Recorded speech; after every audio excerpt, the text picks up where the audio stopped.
Now on CoastTV News.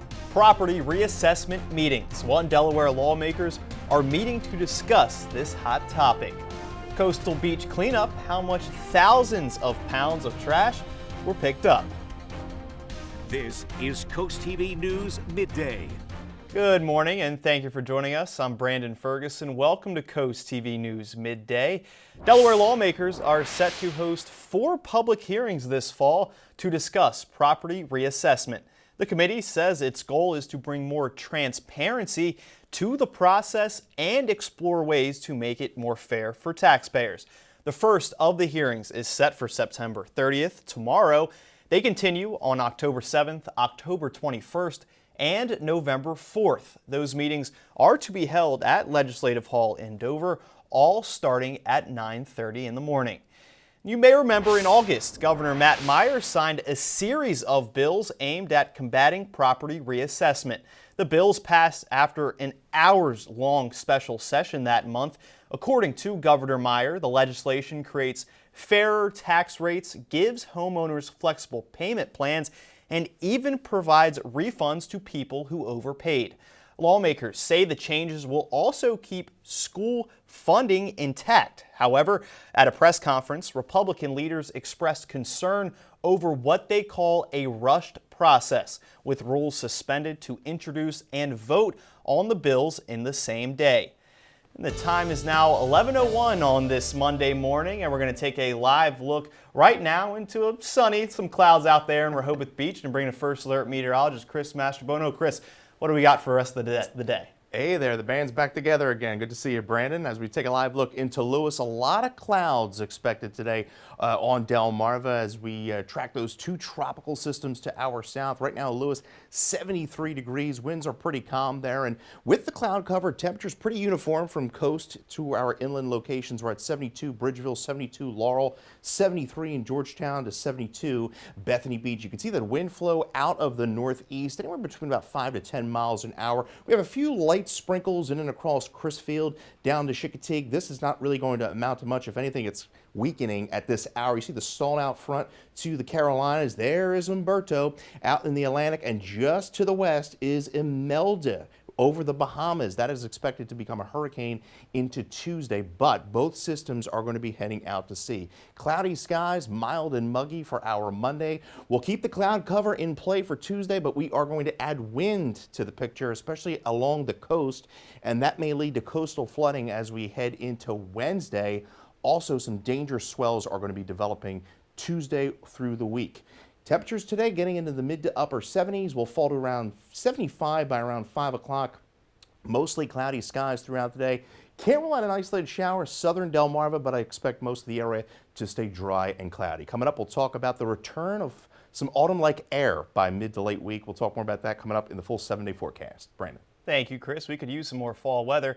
More than 950 volunteers rolled up their sleeves across Delaware for the 38th annual coastal cleanup. That taking place just a few weeks ago on September 13th. Organized by DENREC, the event spanned over 45 sites, including Big Stone Beach in Kent County, removing in total over 5,000 pounds of trash from waterways and shorelines. Big changes are coming to Delaware's DMV fees. According to the state, beginning Wednesday, October 1st, DMV fees will rise. That includes a 1% increase in the document fee for vehicle transactions.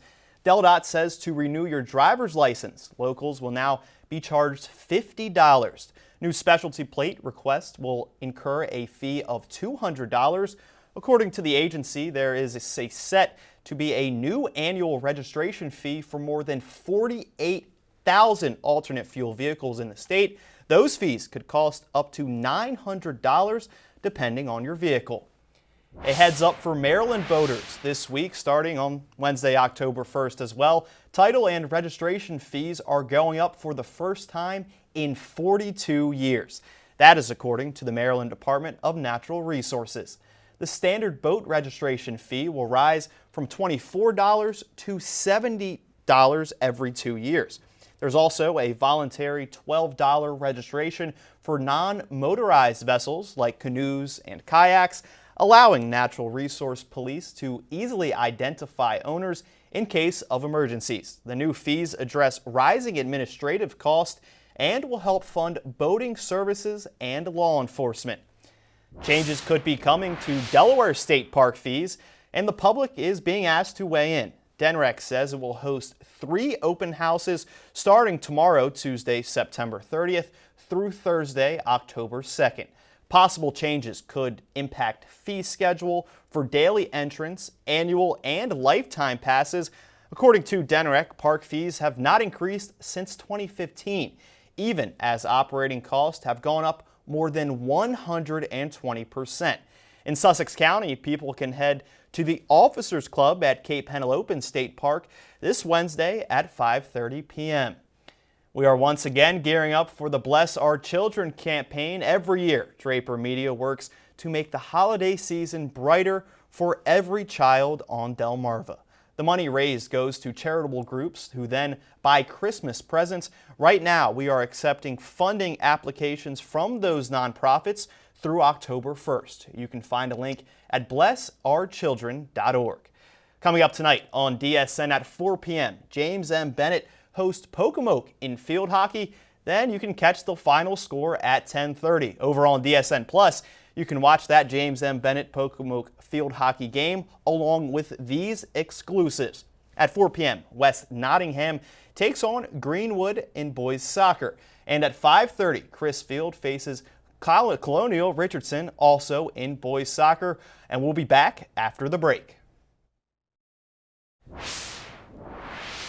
A new McDonald's is now open on Delmarva. Today is the grand opening celebration in Ocean View. The new McDonald's, located on Atlantic Avenue, has already created up to 60 jobs. The company says it's giving back with a donation to the South Coastal Village volunteers. It's part of their ongoing commitment to growth and community here in Sussex County. The History Book Festival returned to Lewis over the weekend for its 9th year.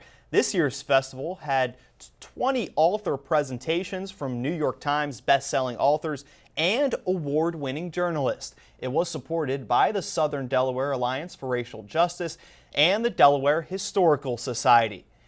In Milford, some communities will be without power later this month as the city makes upgrades to its electric system. The City of Milford Electric Department says a planned outage will take place on Saturday, October 25th from 7 a.m. to 3 p.m. The city says people can prepare by charging devices, keeping flashlights handy, and planning for food and medical needs. According to the city, the work is needed to improve reliability and safety in Milford. A major shoreline protection project is now underway near Rehoboth Beach. The Delaware Center for Inland Bays says it has started construction on the Thompson Island Living Shoreline Project in partnership with DNREC. Delaware State Parks and the Nanticoke Indian Tribe crews are installing about 400 wave attention devices in shallow water to reduce erosion, calm waves, and improve habitat for fish, shellfish, and aquatic plants. The agency says Thompson Island is part of Delaware Seashore State Park and holds a cultural importance for the Nanticoke Indian Tribe.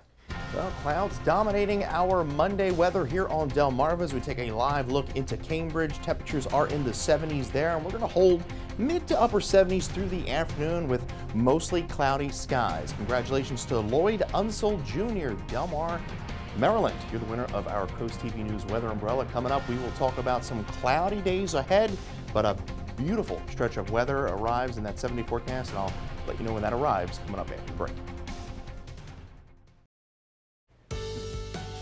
Well, I hope everyone had a wonderful weekend. We rallied with some sunshine yesterday. Yesterday was gorgeous, but we had the drenching rains on Saturday. And now we've been talking about Hurricane Umberto and Imelda. The good news is we're not going to see any major effects, but we will see some kind of indirect effects over the next few days along the coast. Some folks out there at this hour venturing out along the beach. 71 there in Rehoboth.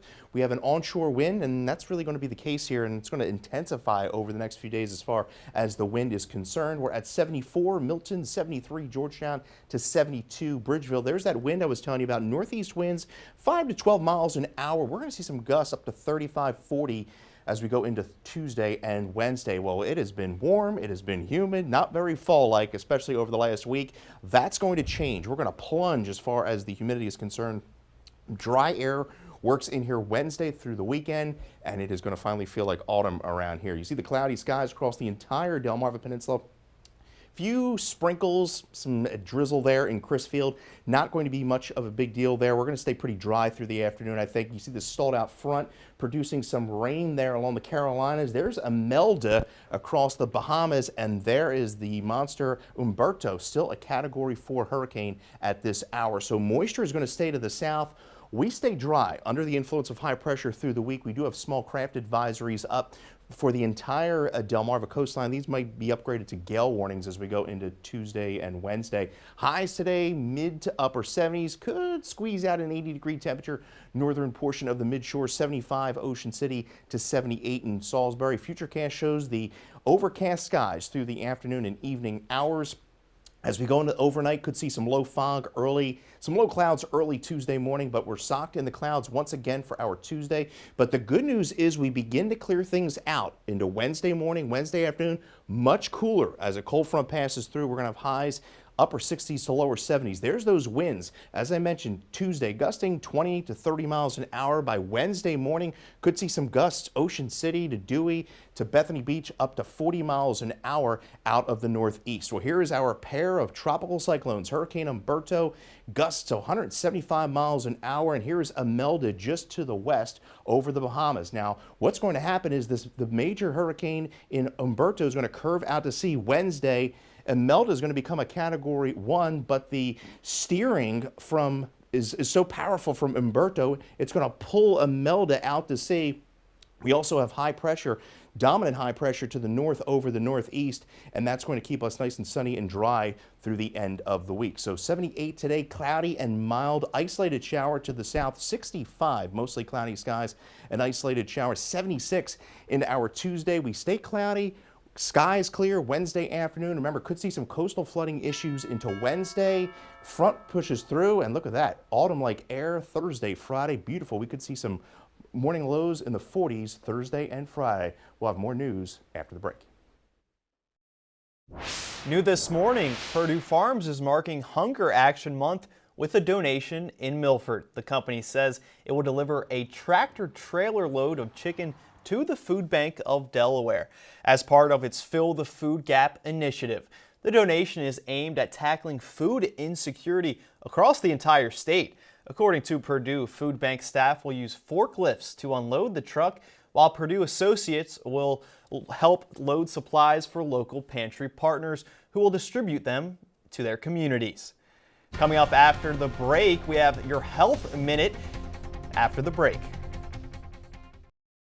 The popularity of GLP-1 drugs for weight loss continues to rise. About 1 in 8 U.S. adults reported using the medicine at least once, according to a 2024 KFF poll. While weight loss for those on these drugs varies, one study suggests the amount a patient will lose may be partly based on their biology. In today's Health Minute, Mandy Gaither talks to the lead researcher about the findings and why he says this is an important step in helping those who have obesity. They've become an important weapon in the battle against obesity. GLP-1 medications can lead to significant weight loss, but how much you'll lose on them varies from person to person. There are lots of different root causes that can lead someone to have obesity.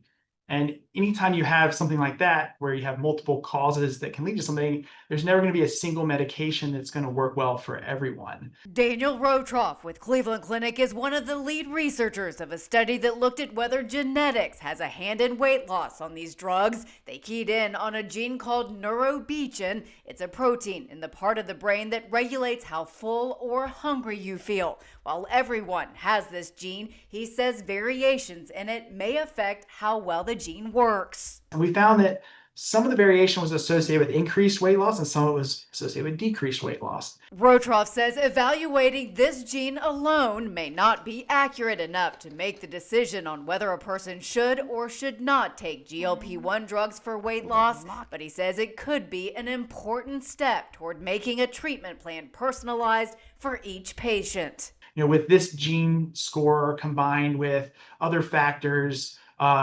lifestyle, sex, ancestry, other genes, maybe we could develop a truly accurate test for GLP-1. For Health Minute, I'm Mandy Gaither. Well, a gloomy Monday on Delmarva as we take a live look into Laurel. 73 degrees there, dew point 68, so still rather muggy across the peninsula. Temperatures rising mid to upper 70s. And the good news is we're not going to see any rain out of these clouds. You get your latest forecast by dialing the First Alert Weather phone. Coming up, that 10-day forecast right after the break. Having a rough week? Well, you can cheer up with a weekly dose of local good news from Coast TV. It's full of personal features, fun things to do each weekend, and more. You can sign up now for free at coasttv.com/sign up, and it will go directly to your inbox. Chris, we could all use that, and maybe the weather could make us all feel better too. Yeah, it's gloomy and it's muggy. Not a good combination. We're going to stay pretty dry, but we got those dew points 65 to near 70 today. Good news is we see some nice autumn-like air arrive Wednesday. Umberto and Melda stay well to our south. We just do a cloud cover for the next 2 days. Watch for some coastal flooding with some strong northeast winds developing late Tuesday through Wednesday. And then look at that, some morning lows in the 40s by Thursday and Friday. We stay sunny right through the weekend. Thank you, Chris. We need that fall weather to come faster. Thank you for joining us here for Coast TV News Midday. For more news and local weather, you can download our Coast TV News app. Don't forget to join us for Coast TV News at 5 later this afternoon. Have a great day.